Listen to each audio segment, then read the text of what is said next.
comme mbokk Sénégal man la seen xarit Cheikh Tidiane Cissé bii paa nag dama ñëw en tant que secrétaire général des agriculteurs du bassin arachidier bëgg indi benn waxtaan wu xaw a yaatu ci organisation du monde rural te maa ngi ñaan ñi nga xam ne ñoo ñuy déglu te yaakaar ne bu ñu dégloo li ñuy wax am na njëriñ ku ko ci mën a àggale ci décideurs yu mag yi dégg nga mam ñu àggale ko ci parce que ñun li ñuy wax daf ñu ñor te développement réew mi daf ñu ñor. looloo tax ñu ne nag ñu ngi emprunter tout le temps les radios et les télévisions pour vraiment de défendre le monde rural mais on a vu que ne dafa am beaucoup de retard parce que tey ñu invité la tu peux rester quelques jours ou quelques mois pour mën a ñëwaat te li ngay développer des fois c'est par journal on te demande tu as un petit truc bu ndaw bu nga xam ne ci ngay wax lépp du génn li ñuy wax ne luy duuf si nag wi xajul si cin wi du ci bëri looloo waral nag fi mu nekk nii ñu xalaat ne il faut que ñu xoolaat fi nga xam ne moom la nit ñi di jaar pour jàllale yenn message yi ñu jéem ko fay jaarale pour gën a yaatal léegi li ma bëgg a wax rek mooy que ne monde rural bi dafa laaj une restructuration te loolu ñun dañ koy yàgg wax parce que man léegi dépassé naa di wax ne gerte gi dafa bëri suuf gerte gi dafa janduñ ko yooyu moom fi mu nekk nii c'est des répétitions à n'en plus finir depuis une quarantaine d'années bala mu koy jege donc léegi man li may wax mooy il faut que ñu def la restructuration da nga mam du monde rural loolu rek mooy voie de salut bi voie de salut boobu nag nekkoon na fi au départ depuis l'avènement de Senghor à la magistrature parce que jeté woon nañ des bases yu nga xam ne le monde rural était structuré c'est vrai que ne peut-être amoon na ay sooxe mais restructuré woon nañ ko parce que boo koy xool il y avait un programme da nga mam du secteur primaire parce que il y avait les semences qui étaient vraiment organisées de sorte que vraiment les semences da nga mam au niveau de l'ISRA amoon na entité bu nga xam ne c'était pour permettre à avoir des semences da nga mam de l'arachide semence da nga mam certifiées yoo nga xam ne base pré-base après ñu dellu base da nga mam avec organisation da nga mam des gérants de SECO nga xam ne tabaxoon na ay SECO yu nga xam ne da nga mam weñ yu nga xam ne mu ngi ko defoon à la base pour conservation semence yi pour mën koy jox kii yooyu nag mu séparé woon ko en deux parties parce que dafa amoon au niveau de l'ONCAD yooyu yëpp Senghor daf ko xalaatoon xalaat bu rafet ONCAD mu nekk entité bu nga xam ne dafa autonome woon indépendant au niveau de l'État mbala direction la woon bu nga xam ne da nga maam y avait un personnel technique da nga maam et un personnel da nga maam bu nga xam ne d'encadrement bu nga xam ne da nga maam ñoom ñoo nekkoon au sommet pour penser à la politique agricole donc yooyu dafa amoon importance parce que ñooñu ñoo doon gérer da nga maam les coopératives yi nga xam ne moom la ñu doon wax les gérants de SECO et les semences donc ci biir loolu aussi mu amoon beneen volet bu nga xam ne moo doon personnel technique bi nga xam ne da nga maam ñoo nekkoon à la base aussi du surveiller da nga maam les cultures évolution des cultures jusqu'à da nga maam rendement au carré yeeg yooyu tout ça la ñoo xamoon ko ba nga xam ne pour jël l'information remonté atoon ko dana daan yomb pour mu accéder au niveau supérieur ba nga xam ne daan permettre da nga maam lu ci bare en statistique et da nga maam en connaissance da nga maam des rendements ñu ko doon xam si biir loolu aussi amoon service bu nga xam ne da nga maam SYSCOMA da nga maam avec le ministère mu doon joxe du matériel et tout ça là nga xam ne dana doon permettre da nga maam à ce que da nga maam matériel bi di wàcc à la base au niveau des coopératives da nga maam ñu koy distribuer baykat yi mooy dans araare yi aussi ni ak semoirs yeeg yooyu yëpp nekkoon des atouts yu nga xam ne da daan ñëw à la base da nga maam pour paysans yi lourdeur de travail bi mu faciliter leen ko parce que dañ daan mën di lokk seen mbaam ak seen i fas parce que bu njëkk konko lañ doon def donc évolution boobu nekkoon évolution bu am solo donc yooyu dafa nekkoon yoo xam ne dafa amoon solo trop y avait da nga maam le département da nga maam de la fertilisation da nga maam avec l'engrais tout ça là aussi ICS nekkoon fi wala Taïba nekkoon fi da nga maam ñuy defar da nga maam siège si territoire bi sax du moins moom moo doon ICS da nga maam ñuy defar engrais da nga maam di ko indi à la base donc tout était structuré et bien organisé mais depuis cette disparition da nga maam des bases yi nga xam ne moom la fi Senghor defoon da nga maam depuis 46 ans en 80 da nga maam day nekk ci clopin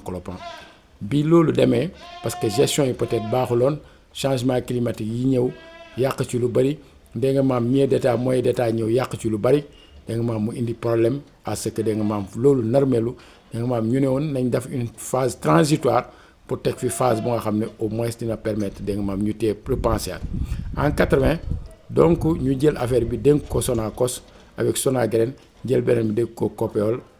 dégg nga maam muy beneen organisme yi fàtte naa naka la tuddati sax mais dinaa ci revenir donc ñoom ñu yoree dégg nga maam les semences mais ni ñu ko yore woon c'était pas nu meloon en son temps avec dégg nga maam les trucs parce que ñoom dañ daan dem seen seko yi xool seko bi ci gën a baax en terme dégg nga maam de semence ñu sélectionné ko delluwaat ko baykat yi dégg nga maam ñu def partenariat ak baykat yi booba dégg nga maam semence bi duñ amututoon suivi bi ci waroon mën a jox ko pré base ñëw base ñëw R1 R2 ñoom dañ daan seet rek lu kii loolu bokk na ci lu baissé dégg nga maam les rendements donc ak fertilisation des sols yi nga xamoon ne amul na suivi mu ji amul dégg nga maam monde rural bi déstructuré parce que UNCAS moo fi nekkoon Union nationale des coopératives agricoles du Sénégal moo nekkoon organisation bu mag bu nga xam ne moom moo regroupé woon toutes les coopératives du Sénégal avec un bureau national ñu jënd kër Kaolack dégg nga maam di récupérer dégg nga maam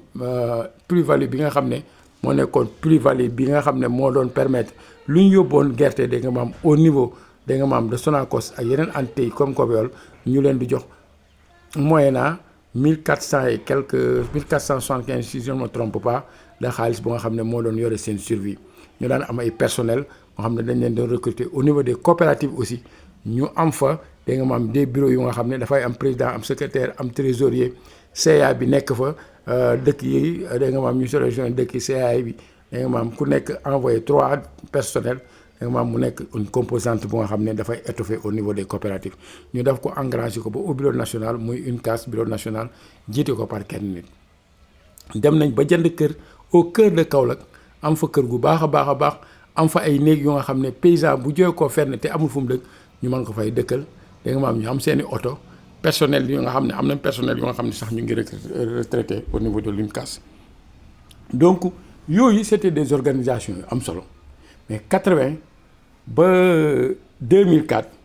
bi Abdoulaye Wade ñëwee moom il a senti que ne situation bi ñuy dox nii peut-être du mën a dem parce que situation bi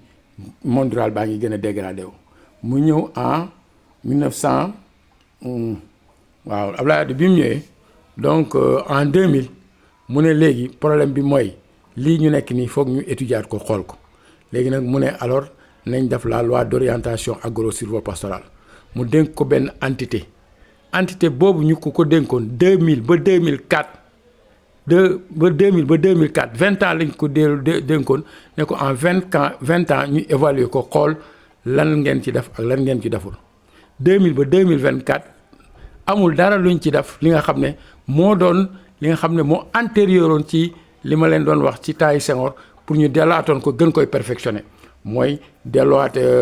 ISRA ba mu am doole parce que ISRA dem na ba dafa fay te amatutoon programme mu jël dégg nga maam suufam si abal ko baykat yi boo demee fu mel ni Kañmoor dañ ko daggoon par benn hectare jox ko baykat yi nga dem fu mel ni Bulel mu jox ko gardien bi lu mu ci mën a may bu bay ko lu ci des mu mën a koy luyee mu luyee ko mbala mu able ko nga dem fu mel ni Thiaré yooyu yëpp visité naa leen mu jox ko dégg nga maam personnel bi nga xam ne personnel am la woon mujj gi mënatu leen di fay mu ne leen bàyyi leen lu ngeen am ngeen jël si yooyu moo permettre dégg nga maam lu mel ni ISRA tasaaro complètement amatutoon programme dematutoon fenn Abdoulaye Wade na leen ni coopérative disparaître une case disparaître parce que moo doon nekk tête de pont bi nga xam ne moo doon gérer dégg nga maam les coopératives pour dégg nga maam gérer dégg nga li koy doxal yooyu disparaître ak yeneen peut-être duñ mën a danaa résumer rek léegi nag bi ñu ko defee je pense que ne 2000 bi Abdoulaye Wade ñëwee ne alors dafa bëgg la loi d'orientation agro-sylvo-pastorale fekkte ne am na ay intellectuels yu nga xam ne société civile lañ nekkoon rek ñu xool ne affaire bi léegi am na lu nga xam ne niru na or ci biir ñu ne nañ capter loolu ñu dem au niveau dégg nga maam de truc dégg nga maam ñu jox leen ce programme là ces intellectuels là transformé wu en un hub de développement xam naa bu ngeen gëstoo da ngeen xam ñu ñan lañ ñu dem un hub de développement ci lañ créé dégg nga maam des coopératives pilotes coopérative pilote yooyu bon d'une part am na lu ñu ci réussir mais d'autre part mu am yenn alias yi ñëw seen kaw daanu seen kaw mu yàqu mais yooyu yëpp dama ko def pour lal taayu da nga maam li nga xam ne fi lañ toll nii parce que dama bëgg wax ne leen ne suñu état yi surtout état bii foog ñu dimbale ko parce que état bi gars yi dañ ko bugg a nax te ñi nekk ci kaw dañ mel ni des expatriés mooy maanaam yow da ngaa mel ni ku nga xam ne daal da ngaa jóge ko France xamuloo si Sénégal dara parce que man su ma déggee coopérative solidaire xaw ma nangam daf may métti ba ci kanam yàlla bii ministère bi yore ko bële dégg nga maam microfinance amee ko ñaari entité yi nga xam ne ñoo bokkandoo lu ñu ut nan la ñuy mën a nekkee fii bële nekk fële loolu mënul nekk li mën a nekk ba mën a nekk mooy il faut que ñu delluwaat les